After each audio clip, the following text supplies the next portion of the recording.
Quería comentar más, por ser con conexión a Santo Tomás de Aquino, que la templanza maneja los placeres deleitables, que son ¿cuáles? El deseo de saber, que de hecho es el más grande y más deleitable. Luego el deseo de comer, ¿okay? El deseo de beber alcohol, digamos, y que vamos a dejar para Cuaresma, ¿okay? ¿Verdad? Gran sacrificio para todos seguramente. ¿Okay? Entonces, y luego el deseo de procrear, ¿okay? El deseo genésico, como decimos, ¿okay? Entonces, esos 4 deseos. Y fíjense que la templanza, siendo íntegra, el que falla en lo poco, fallará en lo mucho. ¿Okay? De modo que si hay una falta en uno de esos aspectos, ¿okay? Del deseo de saber, que será la curiosidad, o en la gula, o en la embriaguez, habrá también faltas probablemente en la castidad, placer más vehemente, ¿okay? Más fuerte.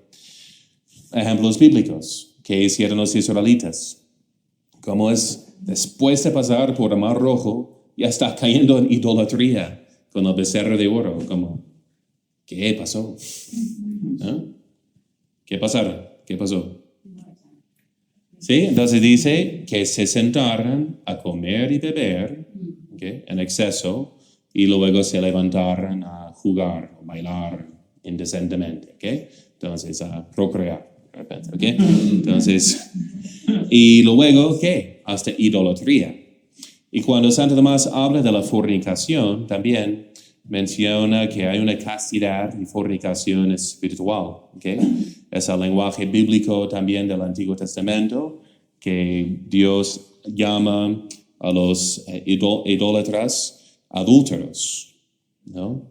Entonces, rechazar, consagración a Dios. Recuérdense que el lenguaje bíblico de la unión con Dios es que siervo y maestro. Eso es el Islam, ¿okay? Por eso, acuérdense que el islamismo parecen piadosos, ¿no? Y los más practicantes, ¿ok? Porque tienen hasta, pues, suicidarse, ¿no? Por la causa de Islam, ¿ok? Entonces, pero nótense que es Dios lo que rechaza en el cristianismo es que llamemos a Dios nuestro Padre. Dios es el Maestro, es el Señor. Nadie se puede relacionar a Él como hijo. Entonces, hasta musulmán, si no me equivoco, quiere decir como siervo fiel. Pero ¿qué nos dice nuestro Señor? Ya no os llamo siervos, sino amigos, ¿no? Nos eleva a cierta igualdad. Amistad implica cierta igualdad. ¿Cómo es que seamos iguales a Dios? Por la participación en la naturaleza divina, ¿okay? Que es la gracia, que es una filiación divina, ¿no? De ser hijos de Dios, de veras. ¿Okay? Entonces eso es lo que rechazan, por eso es una religión totalmente opuesta, ¿no? En ese sentido a nuestra fe. Por eso habla Santo Tomás y la Biblia, utilizando ese lenguaje bíblico, de la castidad como fidelidad a Dios, nuestro esposo, ¿okay? Y la infidelidad como una fornicación, ¿okay? Espiritual. ¿Bien? Ok, entonces fallaron en el comer y beber, luego en la lujuria, ¿no? Entonces, hay un dicho también, en mucho vino hay lujuria, ¿okay? Normalmente es que...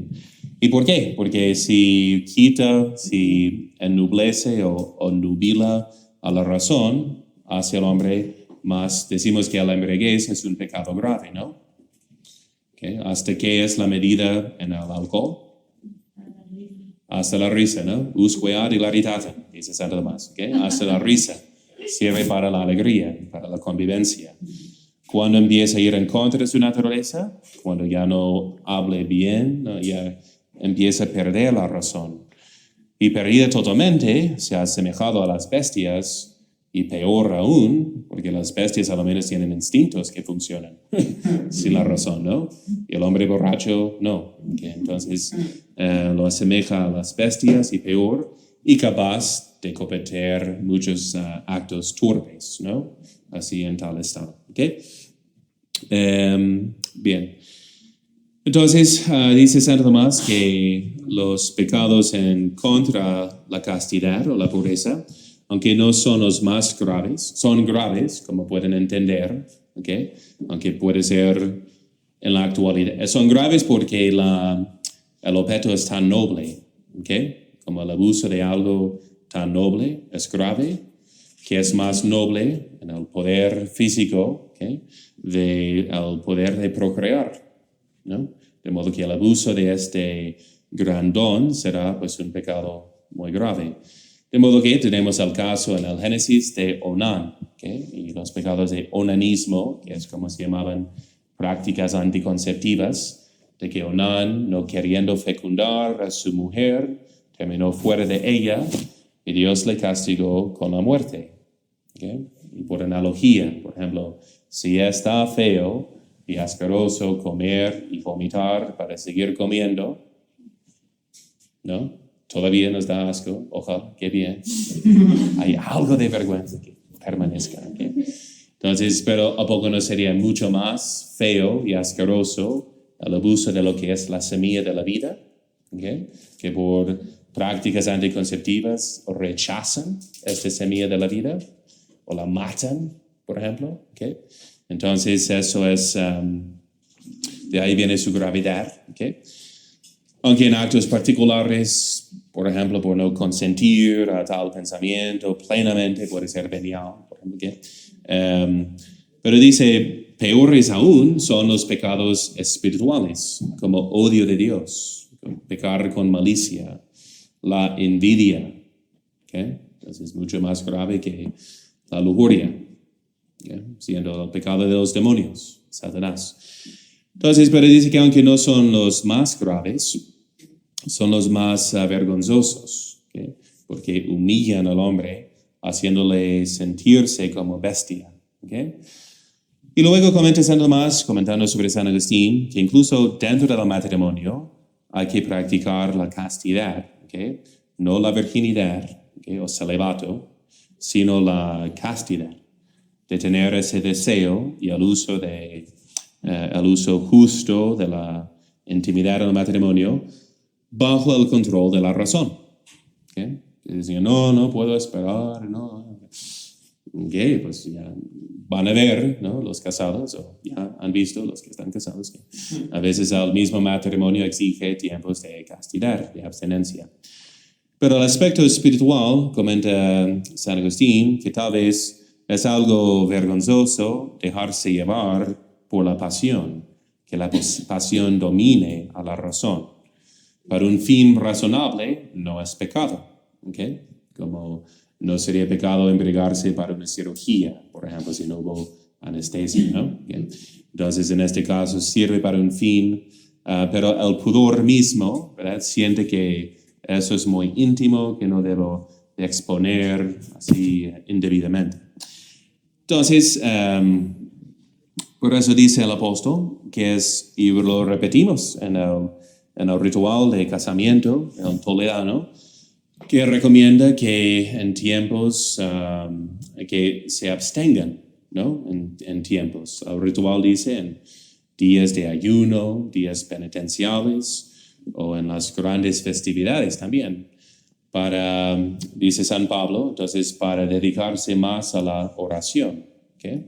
Pues sintiendo un placer fuerte, puede ser a la vez causa de apego, ¿okay? Puede hacer que uno pierda pues, este sabor espiritual, así dominante el sabor carnal. ¿Okay? Entonces, en el matrimonio hay que practicar un desapego, ¿no? A lo que es simplemente sentir el placer. ¿Okay? Entonces, aunque es a la vez un remedio de concupiscencia, como expliqué, ¿no? Para no caer en pecados o tentación, pero es un sentido negativo, ¿okay? Para evitar más pecados. ¿Okay? Como dice, es mejor ser célibe, pero mejor casarse que abrazarse, ¿no? Con deseos encendidos. ¿Okay? Entonces, como pueden seguir en mi estructura imaginaria, ¿okay? Sherlock Holmes, estoy nomás parciando las ideas. Okay. Entonces, decía. Entonces, entonces entonces dice, mejor abstenerse en tiempos para dedicarse más a la oración, pero luego reunirse para que al diablo no tiente, a los casados. Si no tienen el don de ser célibes para toda la vida, pues, y es débito, siempre que uno pida, el otro está obligado a atenderle. Bien, entonces, nomás quería mencionar hoy sobre Santo Tomás, que en cuanto a la conexión, que obviamente mañana empezamos el ayuno, que no es, que hoy en día, como escuchamos argumentos falsos, falsas dicotomías. Por ejemplo, ya saben que dicen, lo importante es lo que está en el corazón, no los actos de hacer genuflexiones, de vestirse así, o rituales o ceremonias. ¿Verdad? Solo un hombre célibe puede decir esas tonterías. Un hombre tal vez más espiritual que capta las cosas más espirituales. En el matrimonio está bien si el hombre nunca exprese su amor con signos, o ceremonias, o expresiones de cariño. Eso no es importante. Lo importante es lo que tiene en su corazón, aunque nunca se exprese. Entonces, ¿van a crecer en amor si nunca se expresa el amor? No, porque somos seres humanos, no ángeles, Entonces, igual, así, hombres célibes que nunca han criado un hijo, pues, ¿verdad? Entonces, hierran en eso. Los niños no aprenden de ideas, solo saben, dos y dos son ¿qué? ¿No? De muy niño va a decir, ¿dos qué? ¿Qué es un 2? Nunca he visto un 2. Bueno, entonces, dedos. 4, bien. ¿No? Entonces, solo es principio psicológico, epistemológico, ¿no? De que solo no hay nada en el intelecto que no haya entrado primeramente por los sentidos. Y como seres humanos, comunicamos por los sentidos. Otro argumento falso es que no es importante el ayuno y sacrificios físicos. Lo importante es lo espiritual. Entonces, otra vez, si fuéramos ángeles, nomás tendríamos que hacer penitencias espirituales y ya. Pero qué bien que hoy en día no hay vicios carnales, ¿no? Ya como sociedad hemos madurado mucho. Es algo de aquel tiempo, ¿no? Entonces, si no hicieras penitencia, todos igualmente pereceréis, dice el Señor, ¿no? Y la Virgen de Fátima nos indicó que las almas están cayendo al infierno como la lluvia por pecados carnales, como la lluvia.